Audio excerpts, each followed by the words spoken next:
Hey, it's Ty and welcome back or welcome to my channel if ngayon mo lang ako nakita dito sa YouTube. And now I am back with another episode of Taste Test by Ty. At ang taste test natin is the newest release from Krispy Kreme, pero medyo bago yung ito try natin ngayon kasi mostly pag Krispy Kreme yung video ko laging donut, pero this time drink naman from them yung ito taste test natin. Pero along with this, meron silang 3 new donuts na same ng, medyo similar yung flavor dito sa ito try natin na drink. So yon, pero this time nga drink lang ito try natin para maiba naman kasi laging donut pag Krispy Kreme yung finifilm ko sa inyo.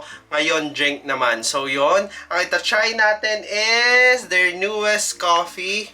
Ang cute lang ng packaging. Let's appreciate this. Tong pinaka paper bag, meron pala silang paper bag for solo order na drink. Yan, wala lang, nakita lang ako. At ang i-try natin is yung Biscoff Latte from Krispy Kreme. Yan. And if magtataka kayo kung ba't hindi siya puno, kasi hindi ko siya pinalagyan ng ice kasi ayoko mabago yung quality niya. Kaya hindi siya available ng hot. Kaya pinatanggal ko na lang yung ice. Yan, kaya hindi siya puno. Hindi naman bago sa inyo yun kasi talagang nakakapagpapuno sa isang drink sa mga coffee shop is ice talaga. So yan, pinatanggal ko na lang yung ice para ma-retain yung quality kasi i-video ko siya dito sa bahay. Kasi nga, magpapasko na madaling bumaba yung araw ngayon, 5:30 pa lang madilim na, kaya yon. Kaya ayun lang yung explanation behind it. Kaya walang ice to kasi gusto ko siyang i-film dito sa bahay and madilim na sa sasakyan ko. Sana i-film kaso nga madilim na. So paulit-ulit yung reasoning natin. So if interested kayo malaman yung comments and thoughts ko about this, just continue watching. And before we start, please don't forget to subscribe to my YouTube channel and click the notification bell button para notified kayo whenever I upload a new video. And comment your video suggestions. If meron kayong gusto makita sa channel ko, just comment it sa comment box below. If accessible sa akin yan, talagang namang ito try natin yan. And also, please do follow me on my other social media accounts. If flash ka na lang sa screen yung handles ko. But without any further ado, umpisa na natin ang taste test. And bago tayo mag-start sa taste test, you know the drill. Sa pricing muna tayo. This is 190 pesos for medium size. Yan, hindi, alam nyo, actually nakalimutan ko na naman yung pricing, pero dahil sa GCash, naalala ko kasi nag-GCash payment ako kanina, hindi gumana yung card. Kaya GCash yung, naka-offline yung card payment nila, kaya nag-GCash ako. Then, ayun nga, nandito yung presyo niya. It's 190 pesos for medium size. And ulitin ko lang na hindi siya available sa hot. Kaya, yon, iced lang. So, sa mga fan ng hot coffee dyan, sorry if hindi siya matatry ng hot. Pero nag-prepare naman ako dito ng ice. Yan, syempre sa natin to, sa TikTok shop. Very magandang tumbler, coffee tumbler. Yan, i-check nyo lang sa TikTok ko, sa TikTok shop, yung tumbler na to kasi sobrang solid niya, leak proof, and nagstay talaga yung ice. Hindi nagme-melt yung ice, kaya yon. So, ang dami ko na sinabi. Ito yung Biscoff Latte. Ito, try ko na muna siya without ice as is. So, try na natin.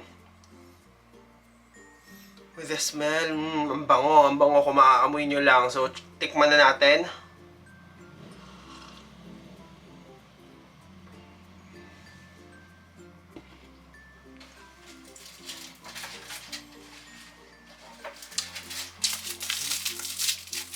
Sorry, gagamit ako ng straw kasi puro cream yung nainom ko. Pero grabe, kung makikita nyo yung consistency ng drink, medyo thick yung drink. So, tikman na natin.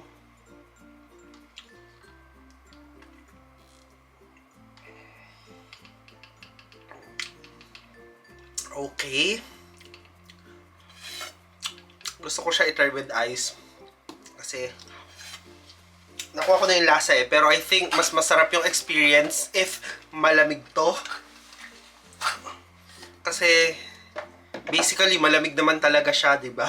Kasi May ice naman talaga yung drink, pinatanggal ko lang. Very thick yung consistency talaga ng drink. Consistency ng drink. Ayan.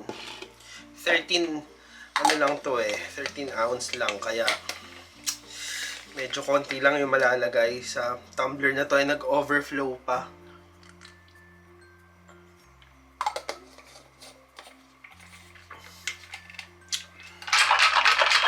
Leak-proof talaga yan. Hindi matatapon mo kahit anong shake ang gawin mo. So, try natin siya with the ice.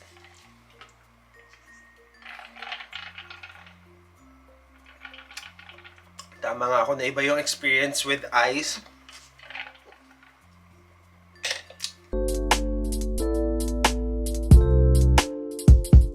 So, tapos na tayo sa taste test. It's now time for my comments para sa newest release from Krispy Kreme, which is yung Iced Biscoff Latte. And ulitin ko, merong 3 new variants sa collection na to. I mean, 3 donuts sa collection na to, sa Biscoff collection. And ito lang yung ito-try ko sa harap nyo, or if-film ko sa harap nyo tong drink na to, kasi ito lang yung gusto ko i-try from that collection. Pero maybe, ito try ko yung 3 donut pero hindi ko na i-film sa harap nyo. Abangan nyo na lang sa TikTok ko if matitripan ko siyang i-try. Pero yon, ito lang yung i-upload ko sa YouTube, tong Iced Biscoff Latte from them. So yon, explanation again. Pero if ito try ko siya sa TikTok, abangan nyo yun. So, punta tayo sa comment ko dito sa Iced Biscoff Latte. The nabulol talaga ako. The consistency of the drink is so thick, meaning creamy siya. And also, yung sweetness niya is medyo above sa preference ko. Medyo natatamisan ako sa kanya, above yung sweetness niya for my liking. And also, nakukulangan ako sa kape. Kasi puro tamis yung nalalasahan ko, hindi ko nalalasahan yung kape. Medyo kulang for me yung coffee taste. Pero if fan ka ng Biscoff, sure na sure ako magugustuhan mo to kasi sobrang bold nung Biscoff taste. And yon, medyo ako kasi more on, mas leaning ako sa coffee taste than yung Biscoff. Gusto ko lang siguro hindi ganun ka-strong na Biscoff taste pero nalalasahan mo yung Biscoff taste. With this drink kasi sobrang strong nung tamis or nung Biscoff taste. Kaya medyo in the middle siya for me. Maybe next time na i-order ko to, if re-repurchase ko siya, I will ask the barista to add some shots, espresso shot dito. If possible siya. Kasi medyo nakukulangan talaga ako sa coffee. But I think sa mga fan ng Biscoff, talaga nga namang magugustuhan nyo to.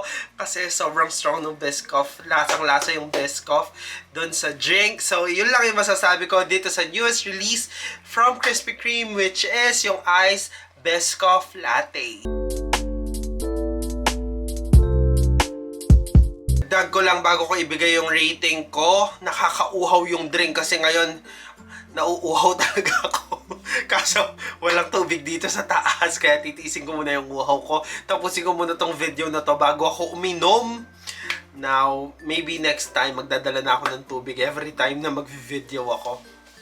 So yon, back to the business tayo. It's now time for my rating para sa newest release from Krispy Kreme, which is yung Iced Biscoff Latte. So for this drink, bibigyan ko to ng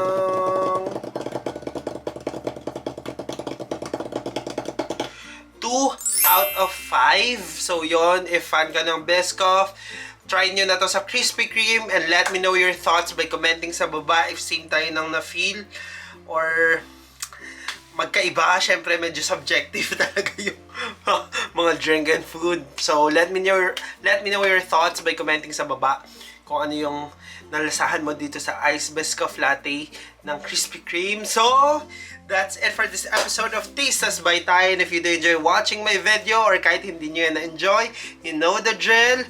Like, share, subscribe, and click the notification bell button para notified kayo whenever I upload a new video. And please do comment your video suggestions. If meron kayong gusto makita sa channel ko, just comment it sa comment box below. And if accessible sa akin yan, talaga nga namang ito try ko yan sa harap nyo. And Meron ako nakapilang next video, abangan nyo yun. Kasi hindi ko pa na-try to. Though, re-release lang siya. And it's from Contis. Ngayon na lang ulit ako mag-video ng Contis. Kasi kanina, nung nasa mall ako, nakita ko yung placard niya. It's back. So, abangan nyo yung taste test ko sa turtle pie ng Contis. Maybe the next day or two. Yon. Basta kasunod na tong video na yon. I mean, kasunod ng video na to, yung video na yon. So, clear? So, yon. For now, this has been tayo. And I will see you guys on my next one. Cheerios. Bye-bye, TY.